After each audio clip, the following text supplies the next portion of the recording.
All right, today we are diving into one of the biggest scientific cold cases of all time, the day an asteroid slammed into Earth and basically ended the age of the dinosaurs.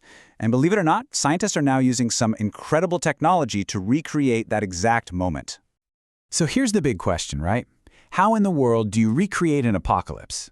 I mean, how do you even begin to study an event that happened 66 million years ago with that kind of unimaginable force?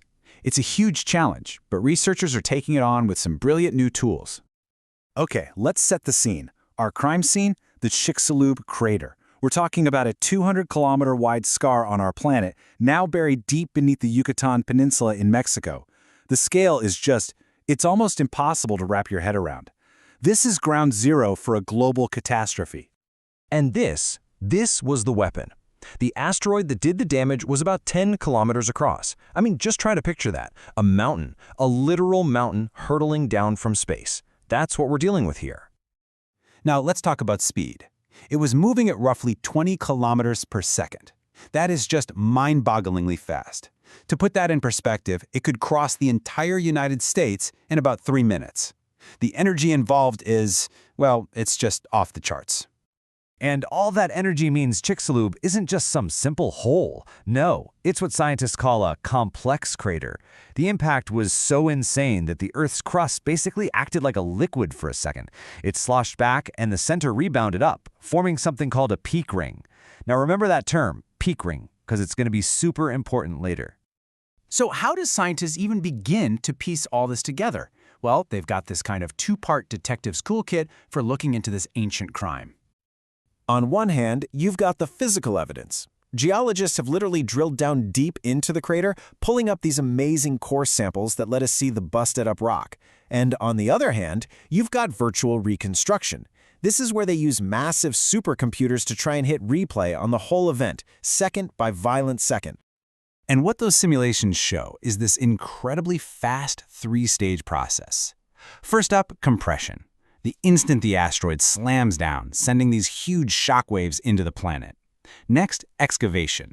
A gigantic, unstable hole gets blasted out in just seconds. And finally, modification. This is where gravity just takes over. The sides collapse inward, and that center part rebounds to form the final crater we see. Okay, and this is where we get to the really cool new science. See, for years, researchers used one main type of simulation. But now, there's a new kid on the block, and it's setting up a major showdown between the old way and the new way. So let's break down these two different ways of thinking. The classic method, called hydrocode, basically treats the rock like it's a fluid. Think of it like a giant splash in a pond.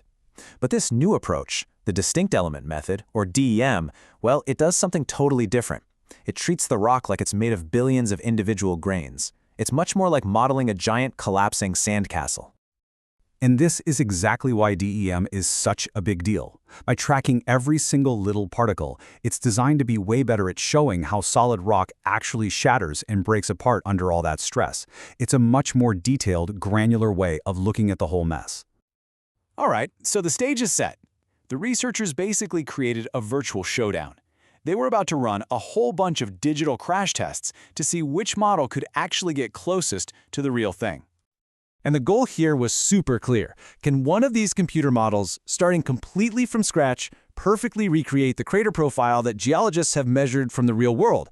This is the ultimate test, right? Can the simulation match reality? And to find the absolute best match, they didn't just run the simulation once. Oh no, they ran it over and over, tweaking the most important variables. They played with the impact angle. Was it a direct hit or more of a glancing blow?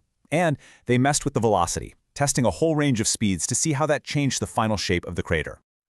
Okay, the digital experiments are done. So, what did they find? Let's dive into the results of this massive simulation showdown. Okay, first things first, this is the target. This is the real deal cross-section of the Chicxulub crater, based on all that actual drilling data. This is our answer key. This is what the simulations are trying to match. And here's what the best performing DEM simulation came up with. Now you can see it gets the overall width and depth pretty darn close, but take a look at the middle. There's a pretty big difference, isn't there? Something really important is missing. So here's the final scorecard for the new guy, the DEM model. What it got right. It was actually amazing at modeling the overall shape and diameter of the crater. But what it missed was huge. It completely failed to create that crucial central peak ring. Remember that? Instead of a complex crater, it just made a simple bowl. But here's where it gets really interesting. Because even though the DM model totally whiffed on the peak ring, when the scientists measured the overall fit, how close the whole profile was to reality, it was actually a better match than the older models. So think about that. It failed on one key detail, but it captured the bigger picture more accurately. Wild, right? So what does that all mean? Was the new method a bust? Absolutely not. And this is where we get to see why this so-called failure is actually a huge success for science. I know it sounds a little weird, but getting a result like this is not a failure in science. In fact, it's the opposite. This is exactly how science moves forward. It tells the researchers precisely where their new model is strong and where it needs to be improved. They know exactly what they need to fix next. And you don't have to take my word for it. The scientists who did the work are super optimistic. They basically said in their conclusion that this is a really good sign that, with a bit more work, DEM models probably will be able to reproduce these complex craters. It's not a dead end, it's a launch pad. So here's the big takeaway from all this. Scientists now have this incredibly powerful new tool that gives them a totally fresh look at how rock can fracture and flow during a disaster of this scale.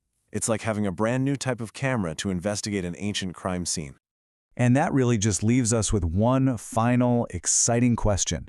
If we can build these amazing virtual time machines to go back and watch the day the dinosaurs died, what other ancient mysteries could we solve next?